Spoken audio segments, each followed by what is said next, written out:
The first time my phone exploded with missed calls, I was standing under the freezing sun of the Aleutian Islands, staring at a stretch of frozen ocean that most people think only exists in spy thrillers. Facebook was still open in my hand, frozen on a shaky, low-resolution video of my sister's $1,500,000 wedding reception. It was a scene of pure digital carnage. Screaming guests in designer gowns, the sharp sound of expensive crystal shattering against marble, and a groom whose voice had turned into something ugly and unrecognizable. Jackson, the man my father worshipped, was shouting words that would never be taken back, his polished mask completely disintegrated. My father's name lit up the screen again, Gary. I did not answer. 3 days ago, he had told me I would embarrass the family if I dared to show up in Charleston. Now, the perfect day he built without me was burning down in real time, and somehow, I was the only asset they suddenly needed. Have you ever been told by your own family to disappear, just so they could look perfect for strangers? Drop a comment and let me know where you're listening from and what time it is for you right now. I'd love to know who is part of our community. You're too awkward, Kelsey, my father had said 3 days before the wedding. His voice hadn't been loud or angry. It was worse. It was that calm, clinical certainty he used when he was stating a simple, unavoidable fact. Everyone feels uncomfortable around you. You don't fit this environment. Jackson's family is watching everything. This wedding needs to be flawless, and you're a liability. He talked to me like I was a bad line of code in a high-stakes software launch. I remember sitting on the edge of my bunk in the barracks that night, staring at the cold, scuffed metal floor.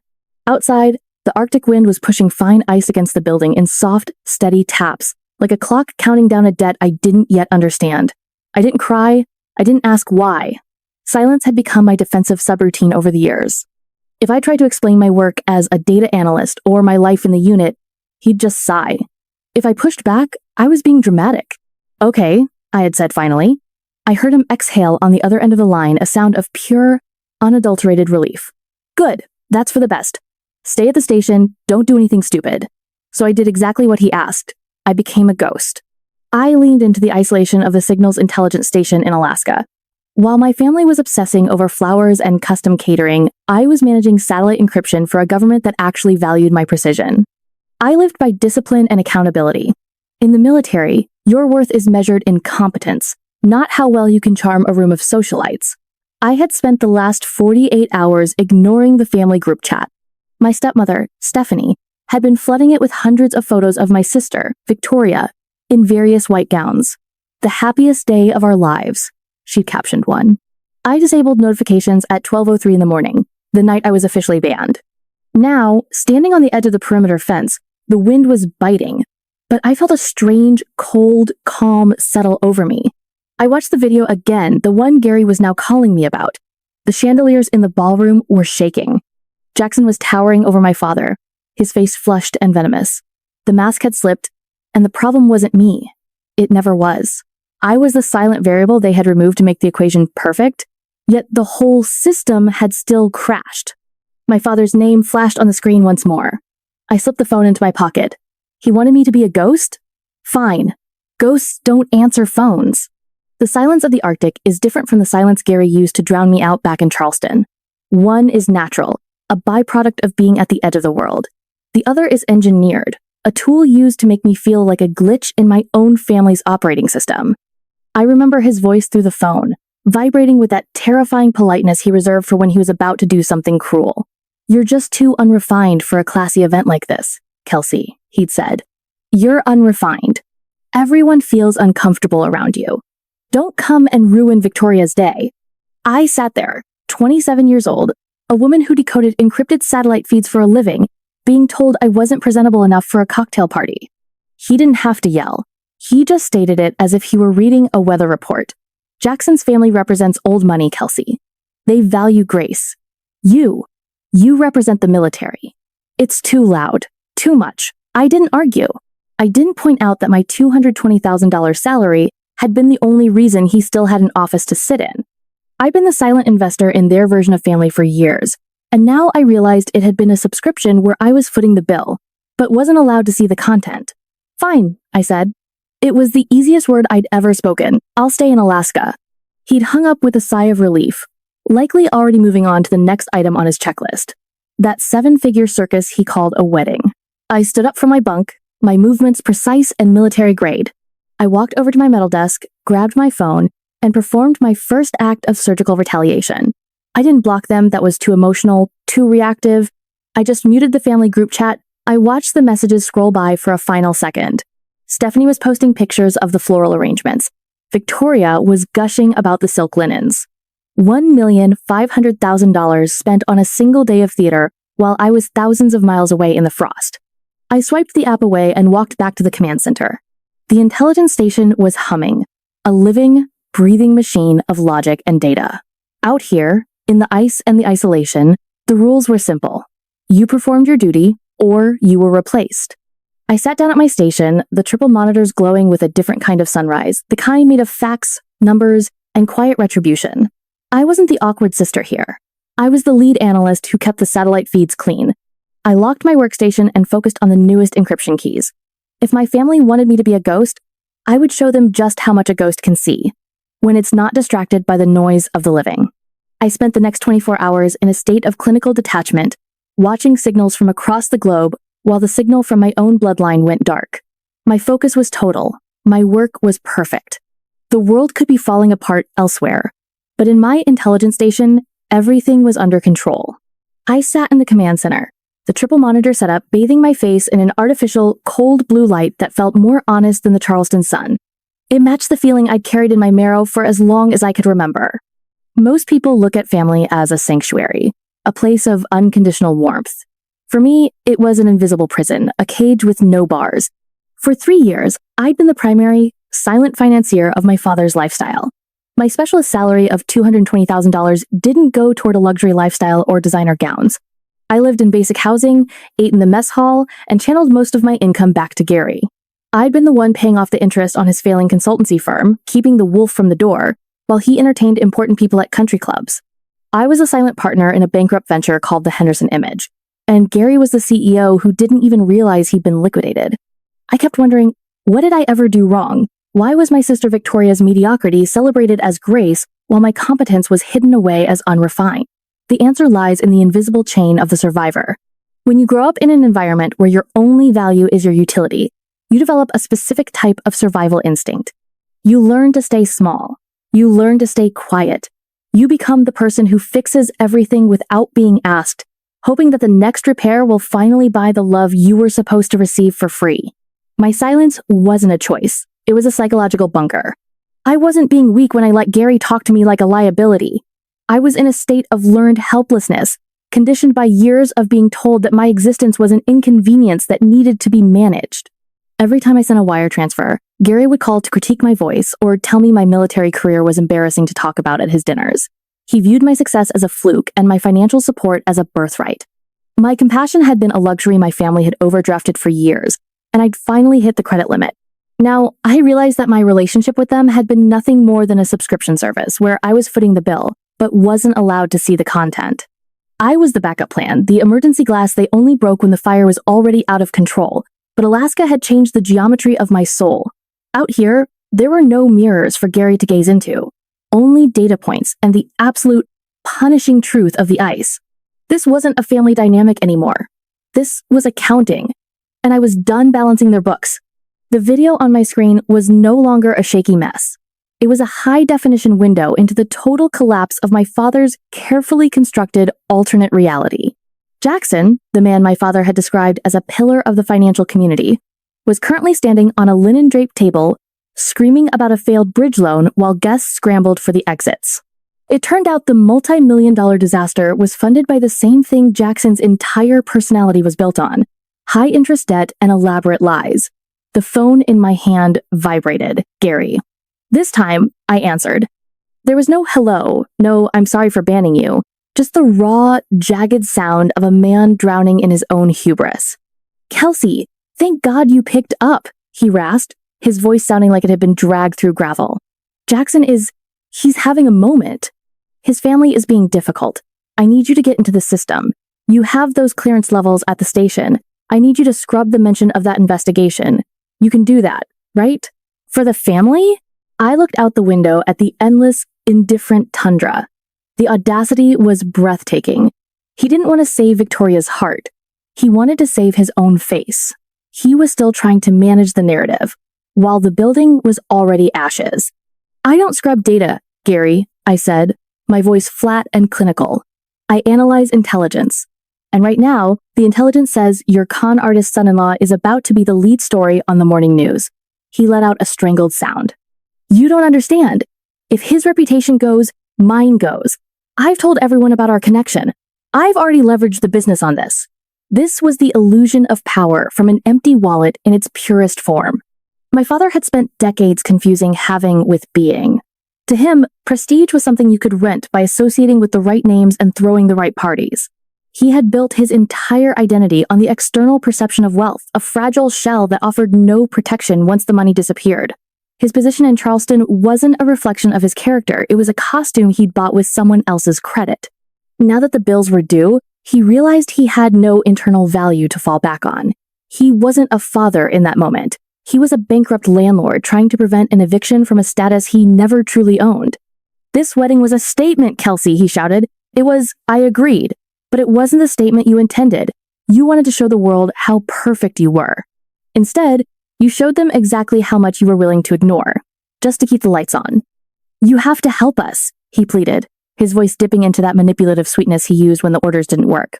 "Victoria is devastated. Stephanie is in hysterics. We're your family." "No," I replied, the word feeling as solid as the permafrost beneath the base. "Family shows up for the birthday parties of daughters they call unrefined. Family doesn't treat their children like liabilities until they need a specialist to cover their tracks. You told me Jackson's family was watching everything, Gary. Well, now the whole world is watching, and I think I'll just do what you asked. I'll stay away." I hung up before he could respond. The command center was quiet, the only sound, the low hum of the servers, processing data that never lied.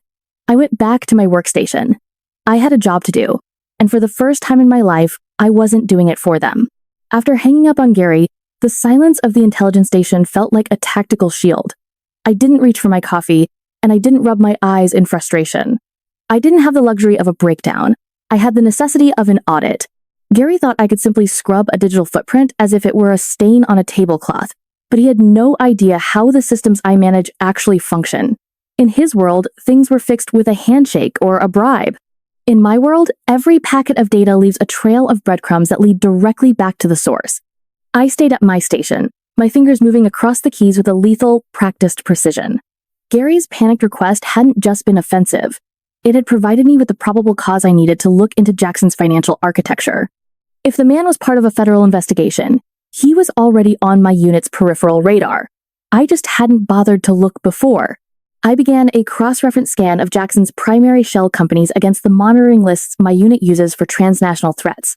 The results didn't just crawl across the screen. They screamed. Jackson wasn't just a groom with a bad credit score.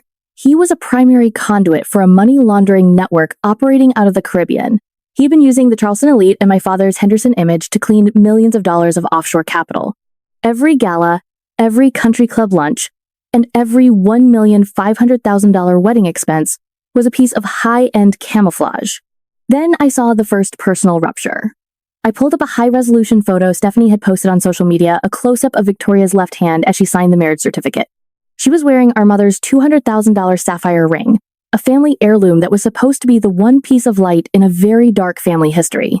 I'm a signals analyst. I deal with light refraction and digital frequencies every day. I zoomed in on the stone. The way the light passed through the facets was wrong. It was too perfect, too uniform, and it lacked the natural inclusions that Mother's sapphire had.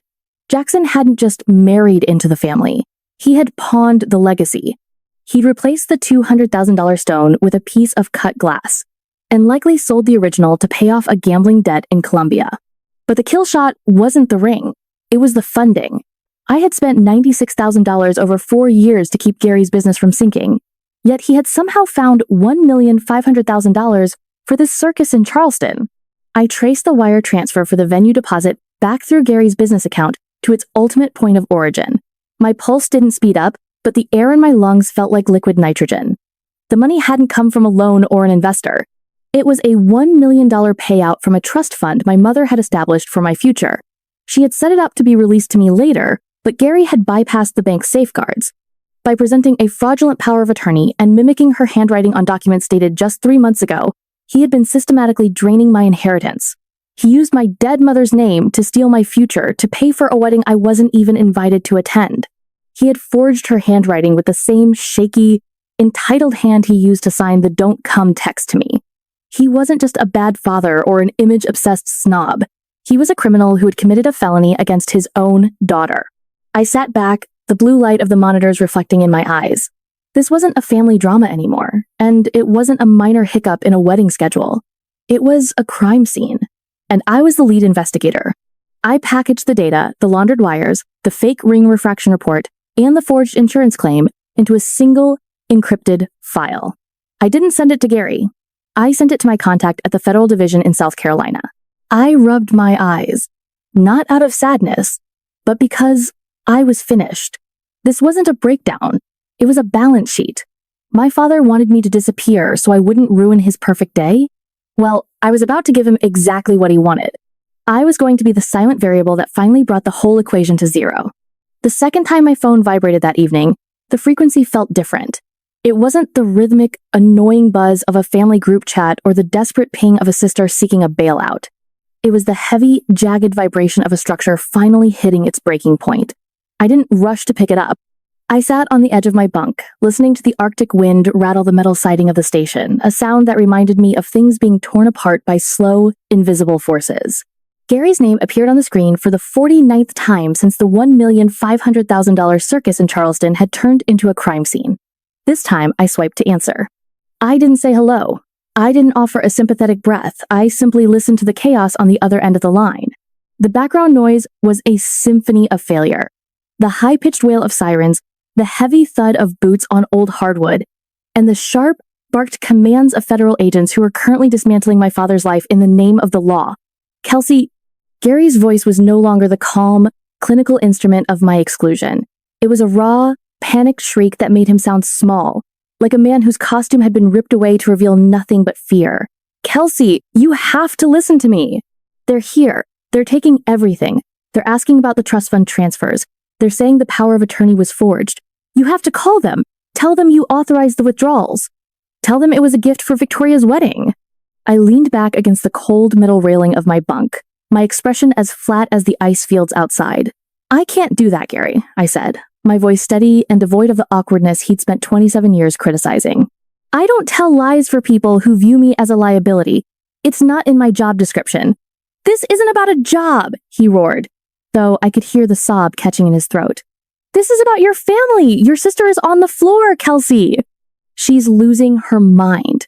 We are losing the business, the house, everything Mother worked for. Are you really going to sit in that frozen wasteland and watch us burn because of a few words I said when I was stressed? A few words? I replied. You told me I would embarrass the family. You told me Jackson's family was watching everything and that I didn't fit the environment. Well, I followed your instructions to the letter, Gary. I stayed away. I disappeared. And while I was busy not being an embarrassment, I did what I do best. I looked at the data. I heard a crash on the other end, the sound of someone's office door being kicked open. Kelsey, please, Gary whispered, the arrogance finally gone, replaced by the naked desperation of a man who realized his cash cow had grown teeth. What data? What are you talking about? I know about the forgery, Gary, I said, the words landing with the weight of a guilty verdict. I know you used Mother's name to steal the $1 million payout that belonged to me. I know Jackson swapped Mother's sapphire for a piece of glass worth $50 and used the difference to pay off a money laundering debt in the Caribbean. I've seen the wires. I've seen the signature mismatches. I've already sent the encrypted files to the division in South Carolina. The silence on the line was deafening. Even the sounds of the raid seemed to fade away as the reality of his own betrayal hit him. My father, the man obsessed with order and optics, had been dismantled by the one person he thought he could control with a sigh and a dismissive text. You called them? He stammered. You did this to your own father? No, Gary, I corrected him, my tone clinical. You did this to yourself when you decided that the perception of wealth was more valuable than the reality of your daughter. You wanted a perfect day without any variables? You got it. But the variable you removed was the only one that was keeping you afloat. I've been the silent investor in the Henderson image for $96,000 over 4 years, and I'm finally closing the account. Kelsey, don't do this, he pleaded, his voice breaking. We can fix this. I'll give the money back. I'll apologize to everyone. I'll tell the magazines you were the guest of honor. It's too late for a PR strategy, Gary, I said. The accounting is finished. I've already initiated the process for a permanent restraining order. By the time you're finished with the federal investigators, you won't just be staying away from me. The law will make sure of it. You told me I was an embarrassment until you needed a resource. Well, I'm no longer a resource for your lies. I hit the end call button and set the phone face down on the small metal desk. Inside my intelligence station, the monitors were still glowing with the blue light of truth. Outside, the Arctic night was settling in, vast and silent and honest. For the first time in my life, the air in my lungs didn't feel heavy with the debt of a family that didn't want me. The noise from Charleston finally stopped. I stood outside the Signal Intelligence Station in Alaska, watching the aurora borealis dance in ribbons of emerald and violet over the frozen horizon. It wasn't the artificial, suffocating light of a wedding ballroom or the clinical blue glow of a computer monitor. It was something ancient, vast, and entirely honest. For the first time in 27 years, I felt like I was breathing air that hadn't been filtered through someone else's expectations. My father's carefully curated image didn't just crack. It vanished as if it had never existed. By the time the federal investigators in South Carolina were finished, Gary was left with nothing but the silence he had once tried to impose on me. He faced multiple counts of fraud and forgery, and the important families he worshipped evaporated the moment his name became a liability. He finally got the disappearance he had asked for, but it was his own reputation that was erased from Charleston society. He was no longer a pillar of the community. He was a cautionary tale in a bankrupt suit. Victoria survived the debris. I didn't reach out to her directly. That would have slipped us back into the old patterns of managing emotions, but I made sure she was taken care of on my own terms. I used my unit's legal resources to reclaim the $1 million life insurance payout Gary had stolen. I funneled a substantial portion of it into a protected account for her anonymously. It was enough for her to move into a small, sparsely furnished apartment of her own and start the therapy she had needed for years. She sent me a single text months later. I'm learning to look at myself without needing Gary's mirror. I didn't respond, but I didn't have to. The debt was settled. I realized then that the best revenge isn't the destruction of your enemies. It's becoming so autonomous that their opinions of you no longer carry any weight.